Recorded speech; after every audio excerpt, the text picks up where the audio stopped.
Looks like it works. Okay. Fancy. Hi. So it is Sunday, January 11th, and in attendance today we have the Taylor Reynolds family, the Preston Reynolds family, and the Harold Reynolds family, or the parents of that family. And we are to the question: who was more strict, your mother or your father?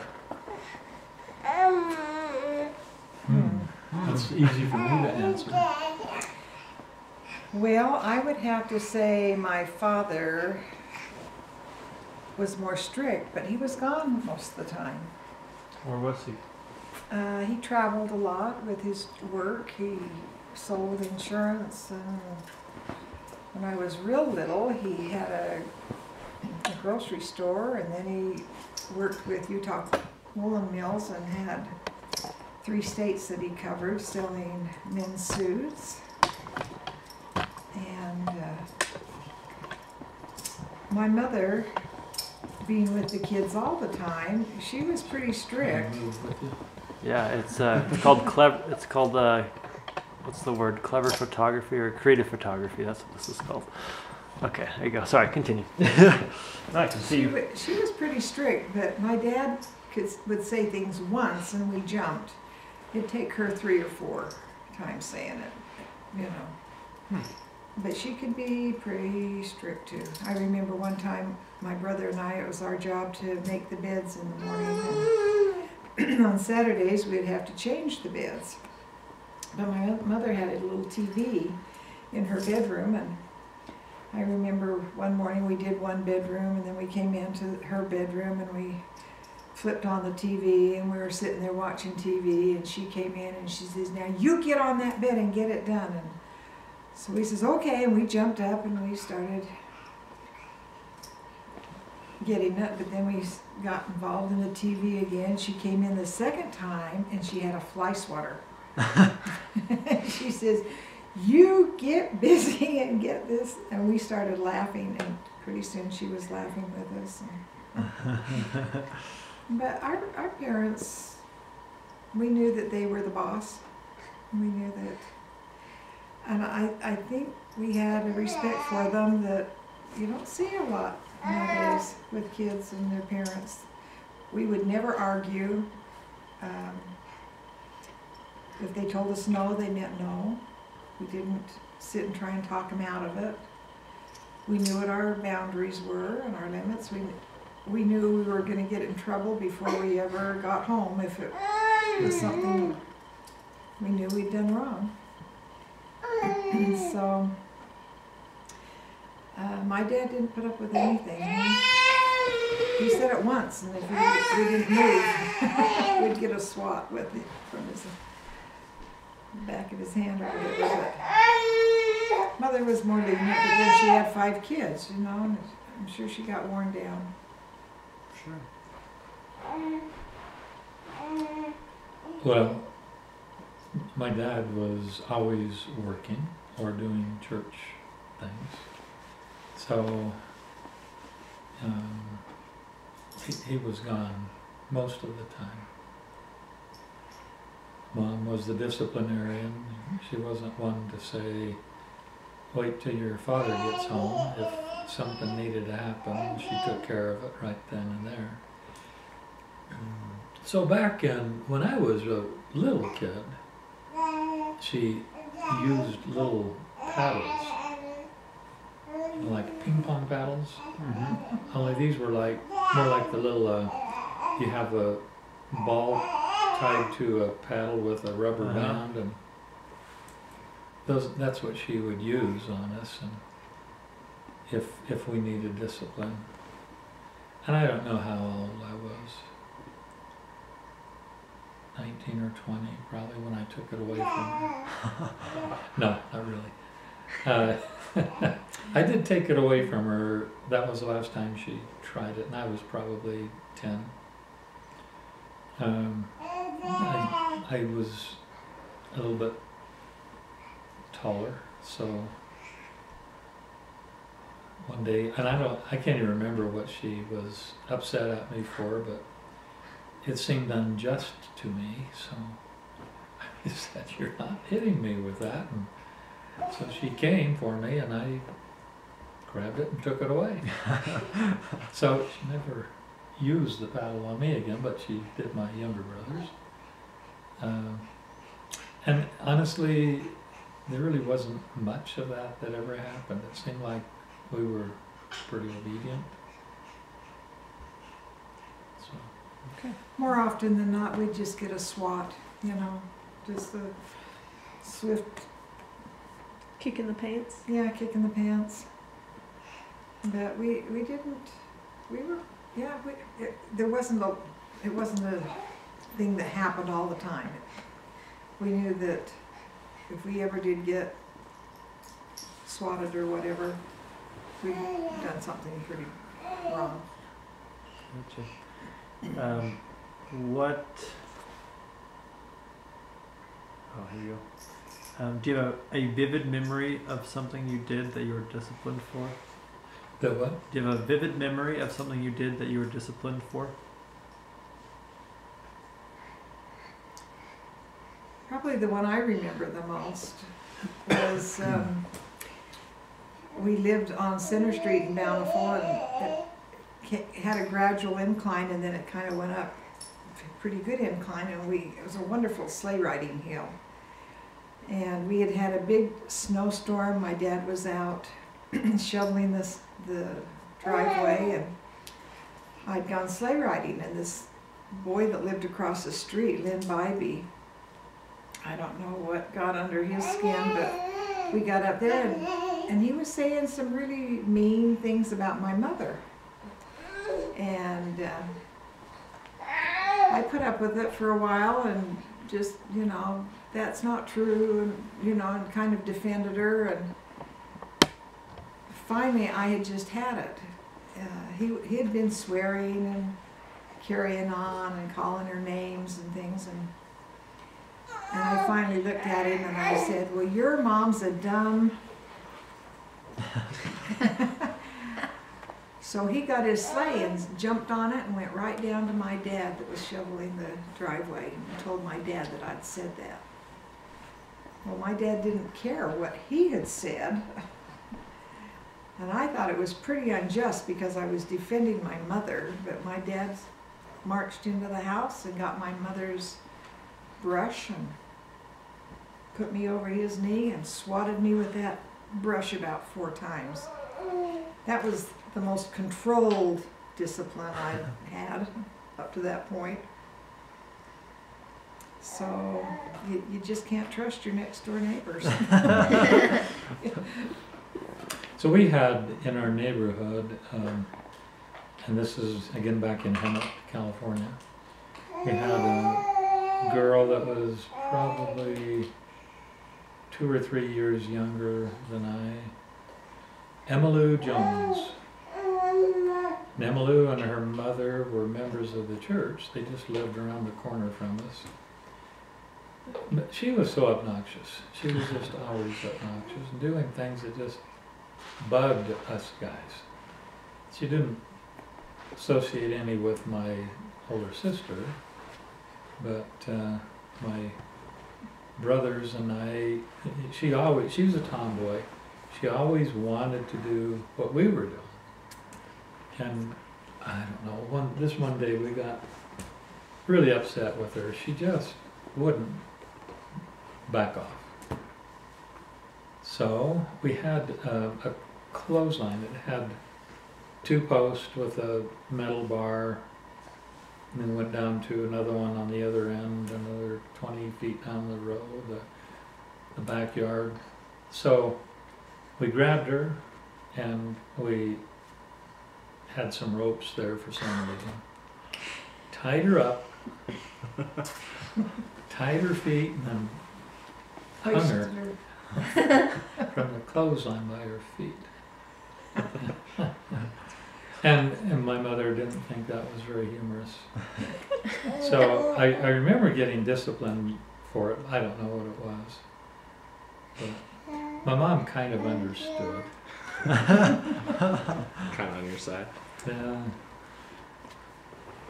Anyway, You remember getting disciplined, but I don't know what the discipline was. Deal.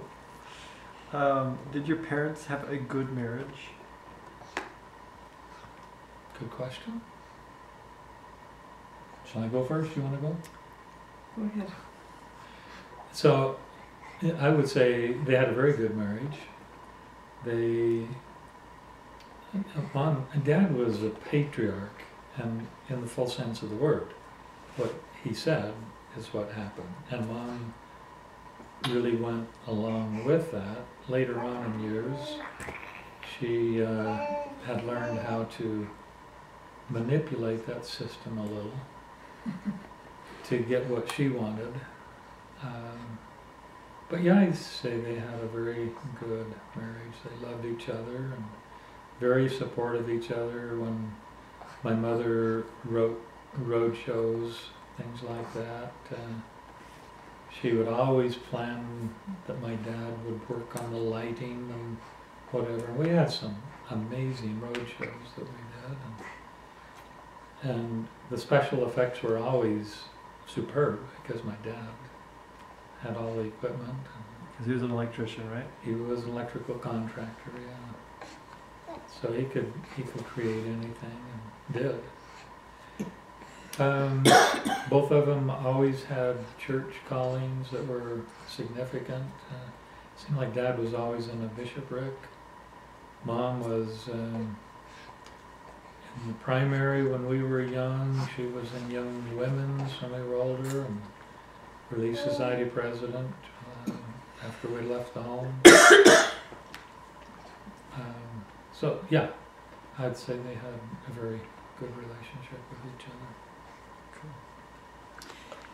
I think my parents had a good marriage. I think the early years were really good. When they were first married, they traveled a lot with my dad's work, and Mother would take my oldest sister along with them, and then by the time they had 2 or 3 kids, they bought a home in Bountiful, and they worked well together. I think my dad grew up in a very strict disciplinary environment. His father had been the disciplinarian for 12 children, and his father had been out on the ranch all the time, so being the oldest, his father had to discipline all the little younger kids, and it was a pretty brutal thing. So my dad just knew, he wanted his word to be law. But my mother was really independent too, and outspoken, and she held her own.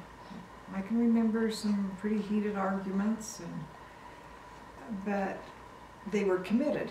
They were committed to making a home and a family and a marriage that worked. I think they had some real serious struggles along the way, but both of them were committed to seeing it through, and ended up staying together and loving each other.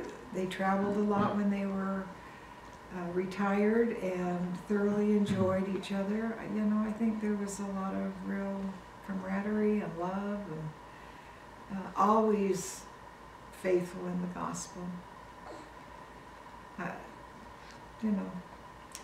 To what degree, looking back, I can see some contradictions from some of the gospel principles, but I think they improved upon their background and expected us as kids to improve upon ours, to make things better with each generation. So why don't you tell them about your dad's first wife? My dad's first wife, he married a woman that was very attractive, and they'd been married about 18 months when the bishop called him on a mission and sent him to the Midwest on a mission. They didn't have any children at the time, so he left, and while he was gone, his wife, after 2 or 3 months, decided she didn't like being home alone all the time, and started seen other men in town, and his mother really liked her and always showed favoritism towards her, even though she was unfaithful to my dad. And when he came home from his mission after 2 years, she had Been pretty wild. been pretty wild. And so he divorced her. And when he married my mother, I think he knew that she was principled and had good values, and he would never have to worry about that kind of a thing with her. Did the bishop make the call to go serve on mission, or was he the messenger for making calls to go on missions back then? I think it was a directive from the stake president. But always missionaries have been called, I mean, ultimately, the call comes from the prophet. So, That was my question, is if the stake president or the bishop was making the call to go on a mission, or if Oh, If it it was- came from the general authorities. Okay. Cool. How did your family earn money, and how did your family compare to others in the neighborhood? Richer, poor, or the same? Or? We were probably more well off financially than a lot of our neighbors. My dad worked hard to provide a good living. He felt like that was his responsibility, and my mother took on the responsibility of the home, raising the kids. And it seemed like when he did well, he did very well, and then they would go for periods of time when it would be pretty bleak. What did he do again for work? Traveling salesman. You know, he worked with the clothing industry, worked with the insurance industry, but a lot of times it took him out of town. One time he was up in the Northwest on a investment program. Another time he was in New Mexico, and he won 6 trips to Hawaii, so we all went to Hawaii because of his labors. But he always made a good living, and he was able to barter a lot when he was doing the clothing. Like if my sister needed a new saddle for her horse, he'd barter for it. When I wanted new skis, I didn't get new skis, but I got new boots, and he had bartered for those. So yeah, when Christmas would come around, and we always had a very nice Christmas. Lots of presents, and I think they kind of took care of our needs at that time, like if we needed clothes or things like that. But my mother had really good taste. She was well educated, and she was refined. She knew things about French provincial furniture, and so she was very frugal. She never went out and bought anything new, but she'd watch the ads, and when things were advertised, she'd go look at them. And our home was very nicely furnished with beautiful French provincial furniture. And, we never went without anything. Sometimes we didn't get it when we wanted it, but if we had to wait, and we were taught to work. We all were industrious and worked. I picked cherries and babysat, did cleaning, did a lot of things growing up to make money. You know, and if we wanted something really bad, that they would never give it to us. They would just say, go to work and earn it. But then they sometimes would step in and pay what we came up short, how much we came up short. One time a man called and wanted my brother and I to go pick cherries. We were both good at picking cherries. So my dad said, if you'll go pick for him, he had so many trees that had to be picked in a certain amount of time. So my dad says, if you'll go do it and work really hard, I will double whatever you make. So that really was an incentive for us. We picked like crazy. And instead of making $9 or $10, I made something like $22 because my dad doubled it. And made us want to work. Yeah. We were very independent. They started early in their business, making sure that they would not go into debt. So they paid for everything before they would use it. And so as a result, they never did create loans or whatever that they needed to pay back. I mean, I'm sure when they bought our home there in Hemet that they probably had a bit of a mortgage. Couldn't have been too much. Our home was probably somewhat typical for the neighborhood, maybe a little bit less expensive.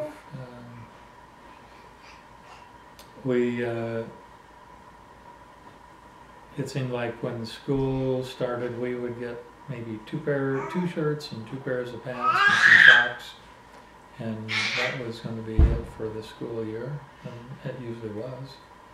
And it was enough. And I think I mentioned last time I loved going barefoot up until I was in the 6th grade, so that probably saved on shoes. I mean, it's not that I didn't have shoes, but I didn't like to wear them. But I would say we were on the lower end of the socioeconomic scale. I mean, eventually the business did well, and they earned a lot of money. Another member of the family helped them use it. Get rid of it. So when they were in their older years, they had enough money to get by and did well, and they left all of their posterity something. You maybe remember receiving a little bit of money, maybe $500 or something like that. And that's what all the grandchildren and some of the great grandchildren. So let's see, for cars, I think the first new car that my folks bought was when I was on my mission. They bought a Chevy Nova, brand new, and I remember they sent a picture of it. They were so proud of that new car. We'd had the cars that we had weren't marvelous by any means. They were good enough to get us around, and that was just about it. Dad had a Diamond T pickup that he had a boom built for the back of it that he used for electrical work. He could dig holes and set power poles and so forth with the boom. It was a good truck. He kept it all the way through his years of working. So. Is that what he retired doing, was electrical work? Mm-hmm. Cool. Yep. We didn't have a lot, but we had what we needed. I don't think any of us looked at ourselves as being especially poor. Hemet wasn't a real wealthy community. I mean, there was one family that had more money than probably the rest of the community put together. Were they in the oil business? They were actually farmers. Oh. They and they had other mines, and I mean they branched out into a lot of things. But back in those days, they ran farms all over Idaho and California, Southern California. I remember maybe my sophomore year or junior year, the son, they had their oldest, was in my grade, and he mentioned that his father, after taxes that year, had cleared $4 million. So back in 1956 or 57, that was a lot of money. Still a lot of money. And they have gone on to have much more than that. But we were fine. Our house was little. When we moved from Hawthorne, Nevada, where I was born, to the house on 414 West Acacia, Emmett, California, I thought, man, this is a big house. It seemed like we could run forever in there. And we look at it today, and it's like not as large as this room by any means. Wow. The whole house is probably 2/3 the size of this room. How many bedrooms did it have? 3. Wow. Originally there were 2, and then my dad built another bedroom on the back porch. He actually built a shower. We had never had showers, Just a bath? just the bathtub. And so, gosh, I don't know what year that would have been, but probably I was 13, 14, Wow. before I'd ever had a shower. But don't tell anyone. I never had a shower. Wow. Cool. The next question is, what kind of things did your family spend money on, generally?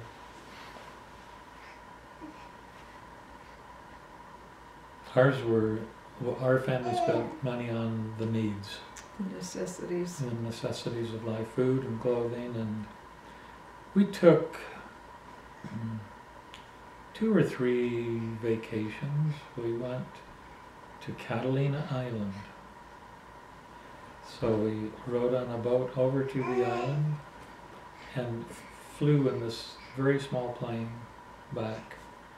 And that was a marvelous vacation for our family. We would never have dreamed of being able to do something like that.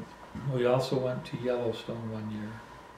Our vacations were typically up in the mountains above Hemet and Idlewild and the San Jacinto Mountain Range. There's several campgrounds up there that we would go to. We would stay in our tents, and they were marvelous vacations. Usually my mother's sisters and their families from the Los Angeles area would come and join us there, and yeah, really, really good times vacation-wise. They weren't costly. Much of the time my dad would stay at home. Once in a while he would come up in an evening or something to be with us and go back to work the next day. So that's where our money went. I think our money went mostly for the necessities as far as our family went, but my parents, they built an apartment on the back side of the house so that they would have income from that. They bought 2 duplexes, not at the same time, but a few years apart.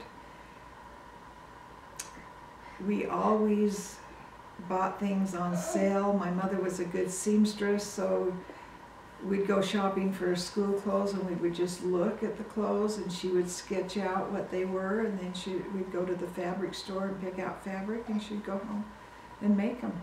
Wow.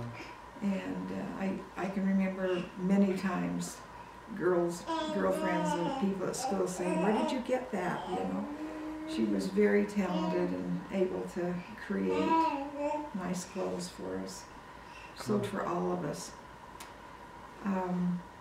If we ever went out to eat, it was never just order anything you want. We were always frugal, and we just were very limited on what we could order. We never ordered drinks because those were extra. We did take vacations when we went to California, down to San Francisco and up the coast. Mexico. Yeah, when we would travel by car, though, we would stop at a grocery store and buy bread and bologna and make sandwiches. And my dad, one of our favorite things to do is he'd buy the little cartons of milk. You'd take a pencil and stick it in the top to make a hole and then put a straw in it so that we could drink our drinks while we were traveling. That particular trip, we would stop along the way. If we saw a beautiful beach we wanted to swim at, we'd stop and hold up a towel and change into our swimming suits, and we'd go swimming and come back, get in the car and go on. I mean, it was just really fun activities. That particular vacation, we got up to Seattle and got in an accident and totaled the car. Two big trucks were hauling rocks down to a river, and my dad was following them. He passed the first one, but before he passed, he'd always honk. He'd go around, and the second one, he went to go around and he honked, and just as he started around him, the truck turned left in front of him, and we careened off the back of the truck and into a ditch, broke my mother's ankle and leg, and I was sitting between them and hit the dashboard and broke a bone up here above my eye and had a black eye for months, it seemed like. I started 6th grade with black eye.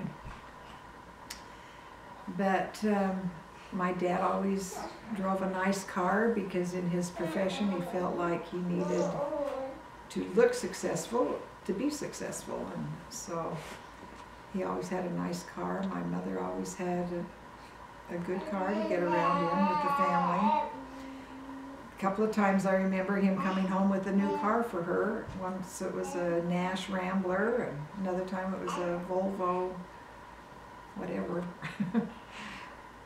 Unbeknownst to my mother, and she was always mad and upset about it because she didn't like him spending the money, but I look back on it and I think, well, he probably wouldn't have spent it if he didn't have it. Yeah. Because they were not ones to go into debt for things. My mother always did a lot of canning. If something needed reupholstering, she would do it. I know Harold's mother did a lot of reupholstering too on furniture and painting. My mother used to clean clothes, dry clean clothes at home. She had an old Ringer washer out in the garage and big silver cans filled with gasoline. I think it was gasoline. But she'd fill up the washer with it and put the clothes in and clean them, and then Dad strung a wire across the garage door so that when the door was up, she could hang all those clothes. And so she'd do the dry cleaning and then hang those up and then hang there for 2 or 3 days to air out and get rid of the smell. And we did our own dry cleaning. I mean, they really knew how to live frugally. She was a good cook. So she was doing her own dry cleaning, or she was doing others' dry cleaning? No, just for our family. Okay. But our winter coats, things like that, bedding, anything made of wool, she would dry clean. She just really worked hard to be industrious and frugal,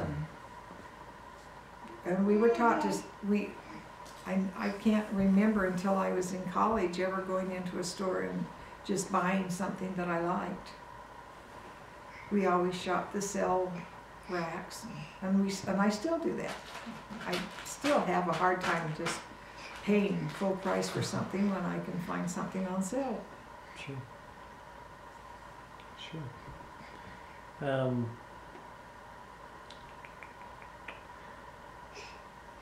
How many brothers and sisters do you have? When were they born? And what were their names? That's a good one. My oldest sister, Freda, she's 79 right now, so I think she was born in about 1935.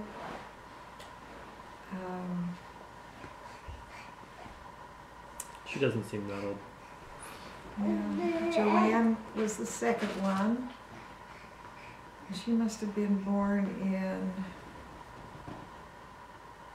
38.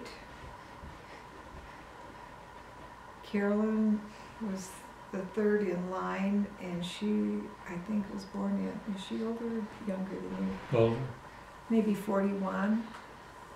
40. She was born in 1940. Then Steve was born in 43, Probably. and I was born in 46. So I have 3 sisters and 1 brother. Okay. So the first one born in our family was Joan Marie. She was born November 17th, 1940. And I was born February 11, 1942. Joan was actually born in Los Angeles. My parents lived in Hawthorne, Nevada at the time, but there really weren't good medical facilities there, so they decided that my mom would go to Los Angeles to be with her family while the baby was born, and then my dad would come from Nevada to be with her. And after me, then my brother Ralph Edward, he was born January 2nd, 1945, and then Roger Lee was the last, October 11th, 1948. Ralph was born in Hawthorne. Roger was born in Hemet, Riverside Hospital, I believe. What memories do you have of them while you were growing up? Freddie used to take care of me a lot. I can remember her getting me dressed, lacing up my high top white shoes. She would read to me. She loved to read. Joanne was the cowgirl. She always had horses and used to take me on rides with her occasionally.